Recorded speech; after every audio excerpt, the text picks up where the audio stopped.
जय हिंद। गुरु educational study 4.4 में आपका स्वागत है। जैसा कि आप लोग जानते हैं कि हम लोग केमिस्ट्री को वनडे एग्ज़ाम के हिसाब से कवर करते हुए चल रहे थे, जिसमें हम लोग पिछली क्लास में हम लोग मेटल और नॉन मेटल चैप्टर को समाप्त कर चुके थे। आज हम लोग नया चैप्टर पीरियोडिक टेबल स्टार्ट करेंगे, जिसके बारे में हम लोग पढ़ेंगे। पीरियोडिक टेबल के बारे में हम लोग पढ़ेंगे।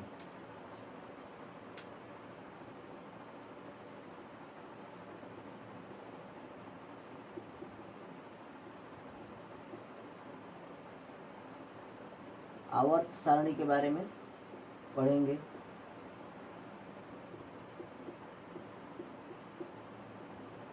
आवर्त सारणी में जो है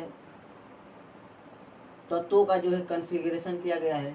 इसमें तत्वों का वर्गीकरण किया गया है। तत्वों को किस प्रकार से रखा गया है, इसके बारे में हम लोग पढ़ेंगे। तो आवर्त सारणी जो है, आवर्त सारणी में वर्तमान में जो है 118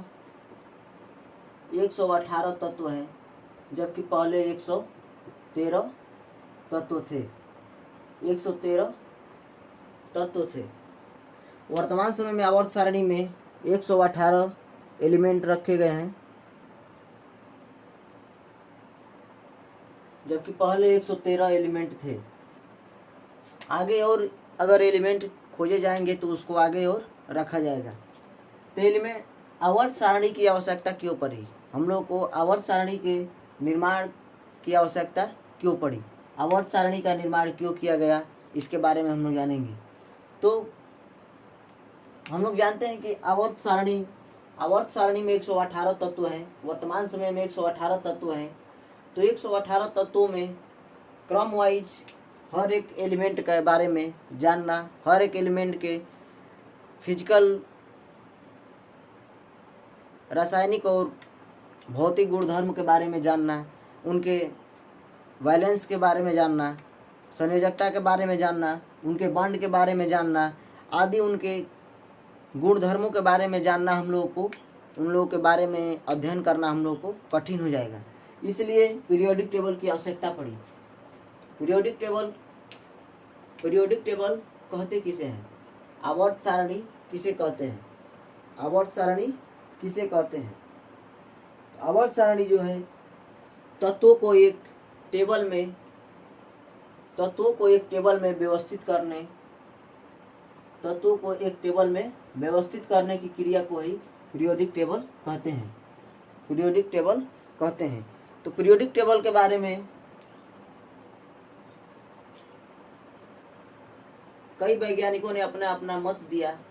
तो सबसे पहले पीरियोडिक टेबल की नींव महान वैज्ञानिक डोबेराइनर ने दिया। डोबेराइनर ने पीरियोडिक टेबल की नींव रखी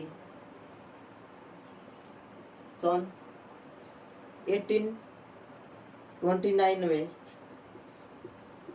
1829 ईस्वी में डोबेराइनर नामक वैज्ञानिक ने डोबेराइनर नामक वैज्ञानिक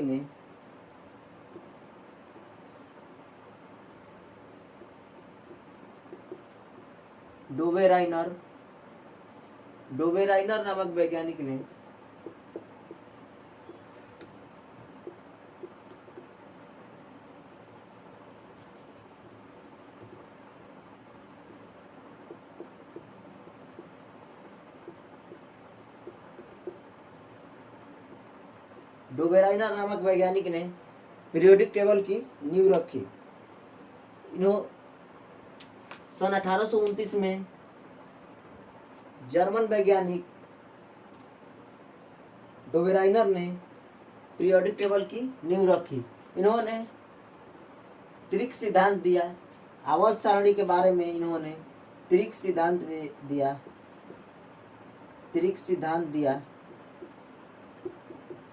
दिया। इन्होंने बताया कि कोई यदि एलिमेंट ए बी सी है तो उनका एटॉमिक मास, परमाणु भार या परमाणु द्रव्यमान AM, BM, CM है। तो बीच वाले एलिमेंट का परमाणु भार जो है दोनों किनारे वाले एलिमेंट के औसत योग के बराबर होगा। तो इन्होंने बताया कि बी का परमाणु भार, एलिमेंट बी का परमाणु भार जो है दोनों किनारे वाले एलिमेंट के औसत योग के Am प्लस Cm/2, दोनों किनारे वाले एलिमेंट के औसत योग के बराबर होगा। इन्होंने बताया कि डोबेराइनर जी ने हमें त्रिक सिद्धांत दिया, जिन्होंने यह बताया कि किसी एलिमेंट के, किसी तीन एलिमेंट के बीच में जो है, बीच के एलिमेंट का एटॉमिक मास जो है किनारे वाले एलिमेंट के औसत योग के बराबर होगा। इन्होंने पहला त्रिक सिद्धांत के एग्जाम्पल में दिया। पहला त्रिक सिद्धांत के एग्जाम्पल इन्होंने लिथियम, सोडियम और पोटेशियम के तत्वों पर दिया। तो एटॉमिक मास इन्होंने बताया कि डोबेराइनर जी ने बताया कि किसी तीन तत्वों में बीच वाले तत्व का एटॉमिक मास, एटॉमिक भार जो है परमाणु द्रव्यमान किनारे वाले एलिमेंट के परमाणु द्रव्यमान किनारे वाले परमाणु द्रव्यमानों के औसत योग के बराबर होगा। तो परमाणु द्रव्यमान जो है, परमाणु को हम लोग रिप्रेजेंट कैसे करेंगे? परमाणु को रिप्रेजेंट इस प्रकार से करते हैं। परमाणु में धनावेश कण होता है जिसे हम लोग नाभिक कहते हैं। इसमें जो इसके चारों तरफ जो सर्किल पथ होता है, जो वृत्तीय पथ होता है, उसे हम लोग ऑर्बिट या सेल कहते हैं। इसके नाभिक में प्रोटॉन और न्यूट्रॉन उपस्थित रहता है, जबकि इसके चारों तरफ इलेक्ट्रॉन चक्कर लगाता है। तो हम लोग परमाणु को हम लोग इस प्रकार से रिप्रेजेंट करेंगे। तो परमाणु जो है किसी एटम के सब पार्टिकल जो होते हैं, सब पार्टिकल जो होते हैं, इलेक्ट्रॉन, प्रोटॉन और न्यूट्रॉन होते हैं। परमाणु जो है तीन सब पार्टिकल से मिलकर बना होता है, इलेक्ट्रॉन, प्रोटॉन और न्यूट्रॉन तीन सब पार्टिकल से मिलकर बना होता है। तो हम लोग जानेंगे कि एटॉमिक नंबर किसे कहते हैं? परमाणु क्रमांक। चूंकि हम लोग ये पिछली कक्षा में क्लास में पढ़ चुके हैं, परमाणु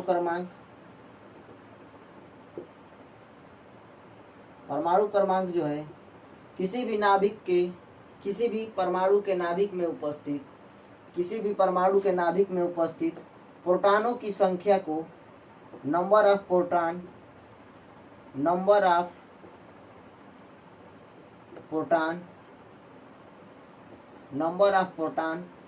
प्रोटॉनों की संख्या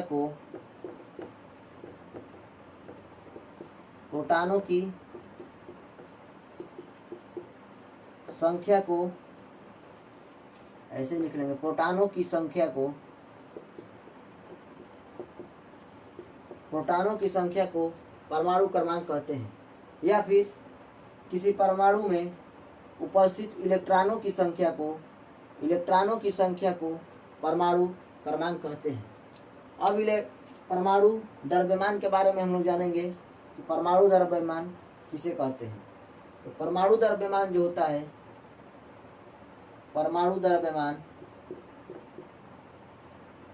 परमाणु द्रव्यमान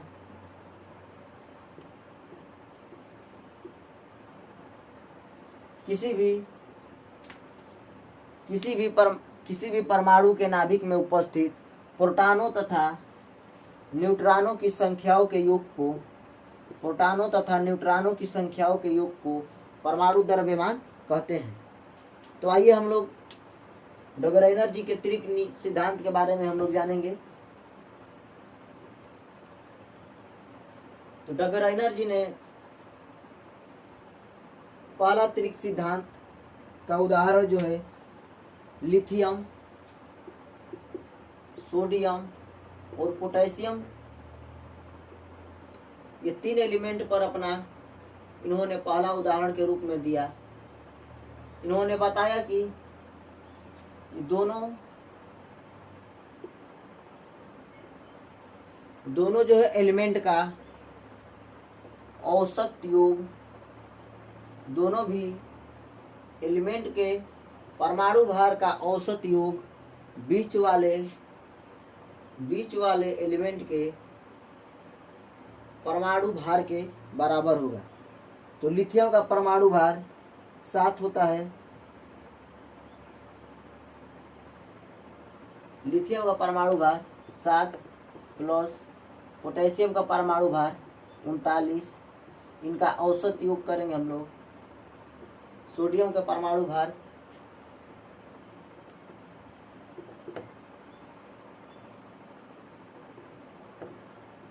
46/2, 2 दूनी 4, 2 तिहाई 6। तो सोडियम का परमाणु भार जो है 23 होता है और इस प्रकार से निकालने के बाद भी हमें 23 प्राप्त हुआ। तो डबल एनर्जी का यह पहला उदाहरण जो है 100% इनके सिद्धांत के अनुसार कार्य किया, 100% इनके सिद्धांत पर कार्य किया। इसके बाद इन्होंने अगला उदाहरण के रूप में हमें यह बताया कि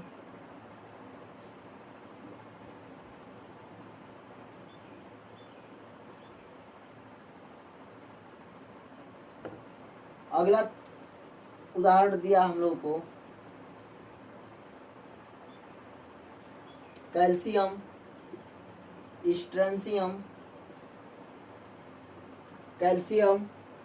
स्ट्रेंशियम और बेरियम के बारे में बताया। कैल्शियम का परमाणु भार जो होता है 40 होता है, कैल्शियम का परमाणु भार 40, स्ट्रेंटियम का परमाणु भार 88 और बेरियम का परमाणु भार 131 होता है, 131 होता है।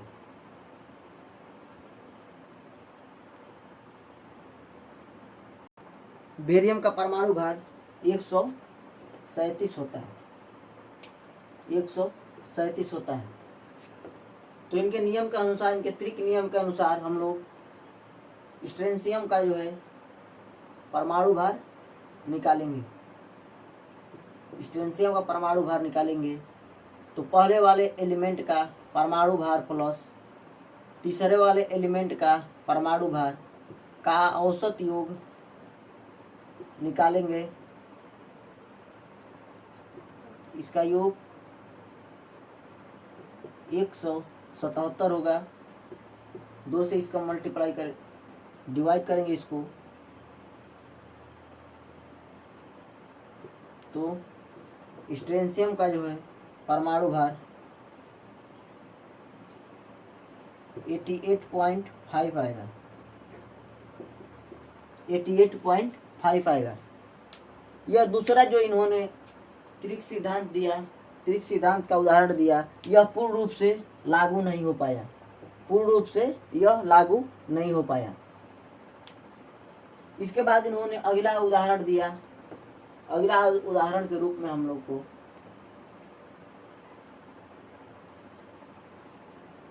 इन्होंने तीसरा उदाहरण क्लोरीन,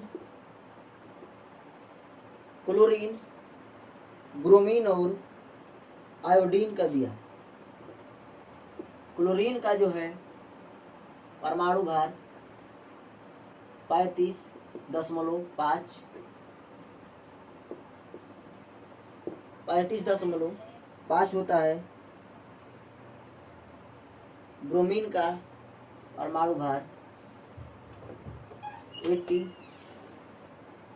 80 होता है। आयोडीन का जो है परमाणु भार 127।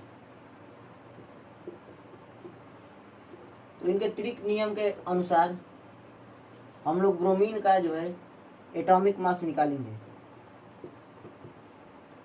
पहले वाले और तीसरे वाले एलिमेंट का परमाणु भार का योग, परमाणु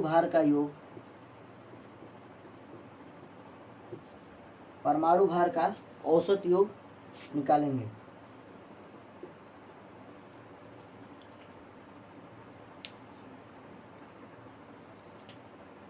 औसत योग निकालेंगे 0.575 12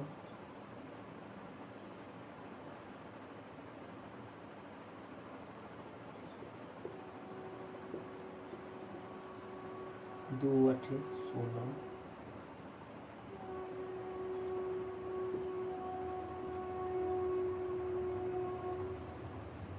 तो ब्रोमीन का जो है यहाँ पर एटॉमिक मास 81.25 आता है, जबकि ब्रोमीन का एटॉमिक मास 80 होता है। यहाँ पर 81.25 आता है। यहाँ पर इनकी त्रिक सिद्धांत जो है 100% फेल हो जाता है। 100% फेल हो जाता है। 100% फेल हो जाता है। 100% फेल हो जाता है। इसके बाद जो है इन्होंने एक और उदाहरण के रूप में दिया।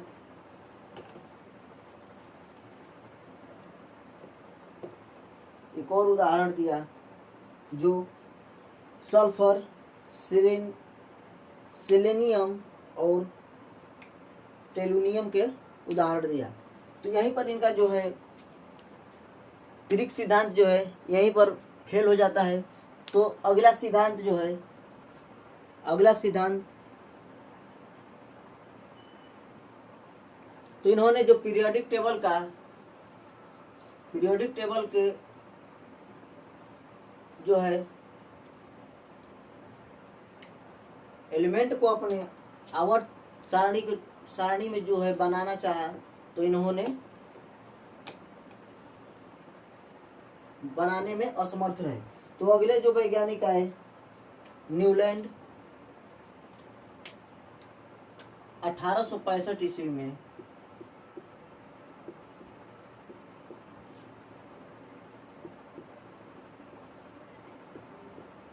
न्यूलैंड नामक वैज्ञानिक ने 1865 ईस्वी में इन्होंने न्यूलैंड नामक वैज्ञानिक ब्रिटिश वैज्ञानिक थे। ब्रिटिश वैज्ञानिक न्यूलैंड ने 1865 ईस्वी में अपना अष्टक सिद्धांत दिया। 1865 में न्यूलैंड के समय में कुल टोटल 56 एलिमेंट थे। 56 एलिमेंट की खोज हो चुकी थी, जिसमें पहला एलिमेंट, फर्स्ट एलिमेंट हाइड्रोजन और लास्ट एलिमेंट जो है थोरियम था। थोरियम जो कि भारत में इसका भंडार है थोरियम का। केरल और जादूगीरा नामक स्थान पर यह पाया जाता है। तो इन्होंने अष्टक सिद्धांत देते हुए दिया। इन्होंने गान धुन सारे गामा पादे निशा पर इन्होंने अपना अष्टक सिद्धांत दिया। संगीत के स्वर सारे गामा पाध नी सा पर इन्होंने अपना अष्टक सिद्धांत दिया। इन्होंने बताया कि जिस प्रकार संगीत के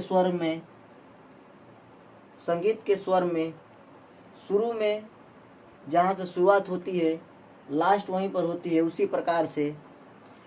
प्रकार से एलिमेंट में जो है तत्व में प्रत्येक तत्व जो है अपने 8वें तत्व के समान गुण जो है रखेगा।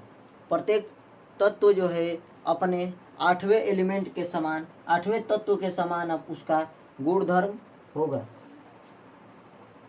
8वें एलिमेंट के समान उसका गुणधर्म होगा। तो उन्होंने एलिमेंट को इस प्रकार रखा।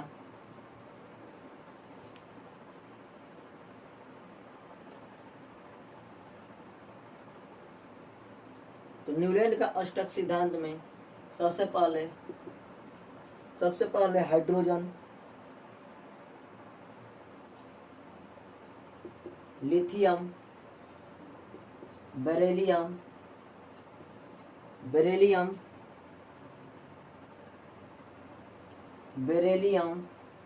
Boron, carbon. मेंडलीफ जी ने आवर्त सारणी में तत्वों को इस प्रकार से रखा। सबसे पहले हाइड्रोजन, उसके बाद lithium, barium, boron, carbon, nitrogen, oxygen, fluorine, sodium, magnesium, aluminium, silicon, phosphorus, sulphur, chlorine, potassium, calcium, chromium, titanium, manganese और फेरस, आयरन को रखा। इसमें इन्होंने बताया कि जिस प्रकार संगीत के स्वर होते हैं उसी प्रकार प्रत्येक तत्व जो है अपने 8वें तत्व के समान गुण रखेगा। तो इसमें हाइड्रोजन जो है पहले स्थान पर 2, 3, 4, 5, 7 और फ्लोरीन जो है 8वें स्थान पर रखा। जिसमें उन्होंने बताया कि हाइड्रोजन के समान ही क्लोरीन जो है इनके गुणधर्म भी समान होंगे। हाइड्रोजन के समान ही इनके भी गुणधर्म समान होंगे। उसी प्रकार लिथियम, सोडियम, पोटेशियम के गुणधर्म समान होंगे। बेरियम, मैग्नीशियम और कैल्शियम के गुणधर्म समान होंगे। उनके अनुसार जो है इस प्रकार से पीरियोडिक टेबल बनाया गया, जो कि इनके पीरियोडिक टेबल जो है कैल्शियम तक ही काम किए। कैल्शियम के बाद जो है इनके पीरियोडिक टेबल जो है आगे जो है इनके अष्टक सिद्धांत जो है फेल हो गए। इसमें देखेंगे आप लोग कि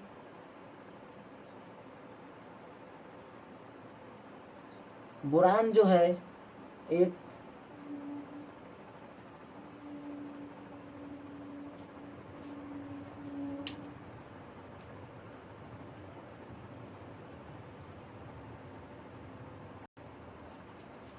एल्यूमिनियम जो है, क्रोमियम जो है एक मेटल है जो कि बोरान जो है एक मेटलोइड है। तो यहीं से जो है मेंडलीफ का जो है आवर्त सारणी कैल्शियम तक ही सीमित रहा। इसके आगे जो है इनका अष्टक सिद्धांत जो है काम नहीं किया। इसके बाद अगले वैज्ञानिक जो है मेंडलीफ जी ने अपना आवर्त सारणी बनाया।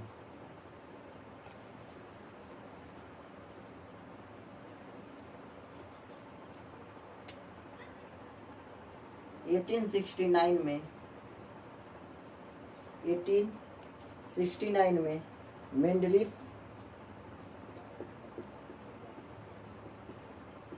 मेंडलीफ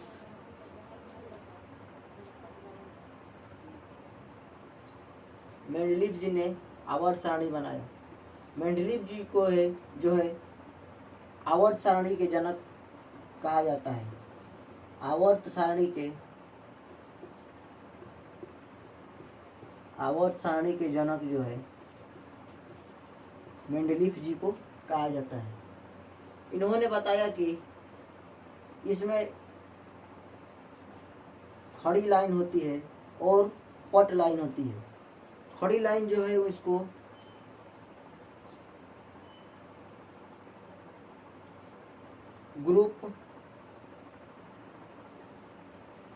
ग्रुप या समूह कहते हैं। जो पट लाइन होती है उसे पीरियड या आवर्त कहते हैं। आवर्त कहते हैं। तो मेंडलीव जी ने बताया कि जो वर्टिकल लाइन जो होती है, जो क्षैतिज, जो ऊर्ध्वाधर लाइन होती है उसे हम लोग ग्रुप कहते हैं, और जो पट लाइन जो हॉरिजॉन्टल होती है, क्षैतिज होती है, उसे पीरियड कहते हैं। इन्होंने बताया कि पीरियोडिक टेबल में जो है 8 ग्रुप और 7 पीरियड होता है। 7 पीरियड होता है, 7 आवर्त होते हैं। 7 आवर्त होते हैं, जबकि 8 ग्रुप यानी समूह होता है। 1869 में मेंडलीव जी ने आवर्त सारणी को बनाया, जबकि 1872 ईस्वी में यह प्रकाशित हुआ। 1872 ईस्वी में यह प्रकाशित हुआ। इस समय कुल जो है 63 एलिमेंट थे। 63 एलिमेंट, जिसमें पहला एलिमेंट हाइड्रोजन, जबकि लास्ट एलिमेंट यूरेनियम था। लास्ट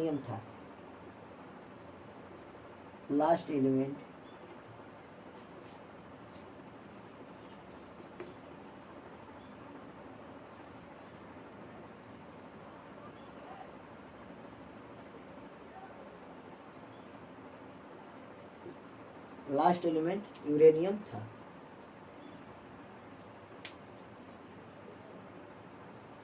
मेंडलीव जी ने बताया कि पीरियोडिक टेबल में यह बताया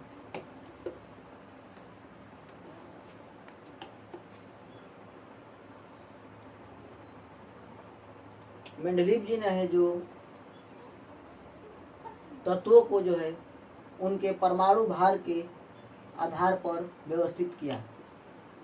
परमाणु भार के आधार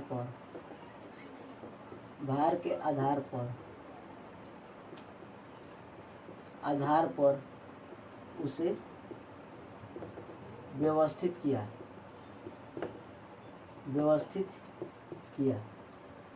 परमाणु भार के आधार पर उसे व्यवस्थित किया।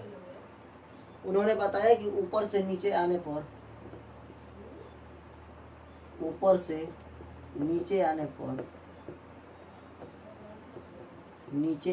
पर और बाएं से दाएं जाने पर,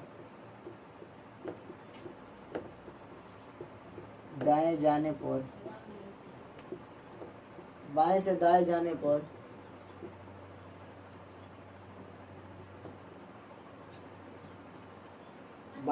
जाने पर परमाणु का परमाणु भार जो है बढ़ता है।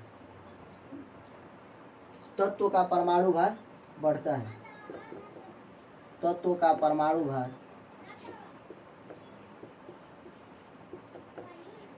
परमाणु भार जो है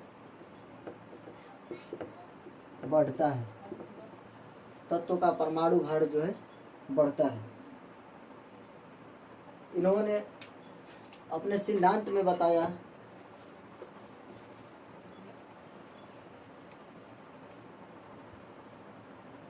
मेंडलीव जी ने अपने सिद्धांत में बताया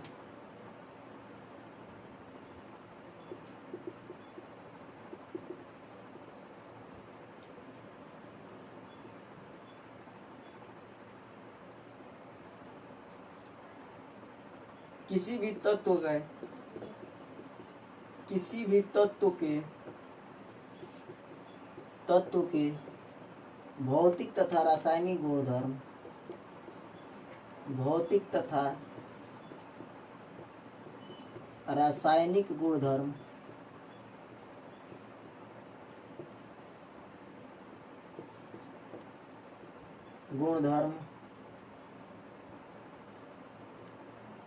तत्वों के परमाणु भार के आवर्ती फलन होता है। आवर्ती फलन होता है। आवर्ती फलन होता है। तो मेंडलीफ जी ने अपनी आवर्त सारणी में सिद्धांत यह दिया कि किसी भी तत्व के भौतिक तथा रासायनिक गुणधर्म जो होते हैं तत्वों के परमाणु भार के आवर्ती फलन होते हैं। तो आज क्लास हम लोग यहीं समाप्त करते हैं। कल हम लोग मेंडलीफ जी के आवर्त सारणी की कमियों के बारे में जानेंगे। उनकी क्या कमियां थी उसके बारे में हम लोग जानेंगे।